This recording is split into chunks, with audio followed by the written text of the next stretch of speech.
બનાસકાંઠા જિલ્લામાં ભર ઉનાળે ખાબકી આકાશી બરબાદી। ઓગડના ગ્રામ્ય વિસ્તારમાં તેજ પવન સાથે માવઠું।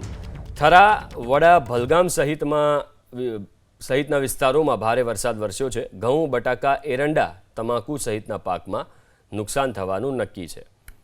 તો ઉત્તર ગુજરાતમાં પણ આ સ્થિતિ જોવા મળી રહી છે। બનાસકાંઠાના અનેક એવા વિસ્તારો જ્યાં ભારે વરસાદ વરસ્યો અને અમુક જગ્યાએ કરા પણ પડ્યા છે, જેને કારણે પાકને નુકસાનની ભીતિ છે। બનાસકાંઠા જિલ્લામાં ભર ઉનાળે ખાબકી આકાશી બરબાદી। ઓગડના ગ્રામ્ય વિસ્તારમાં તેજ પવન સાથે માવઠું। થરા, વડા, ભલગામ સહિતના વિસ્તારોમાં ભારે વરસાદ વરસ્યો છે। ઘઉં, બટાકા, એરંડા, તમાકુ સહિતના પાકમાં નુકસાન થવાનું નક્કી છે।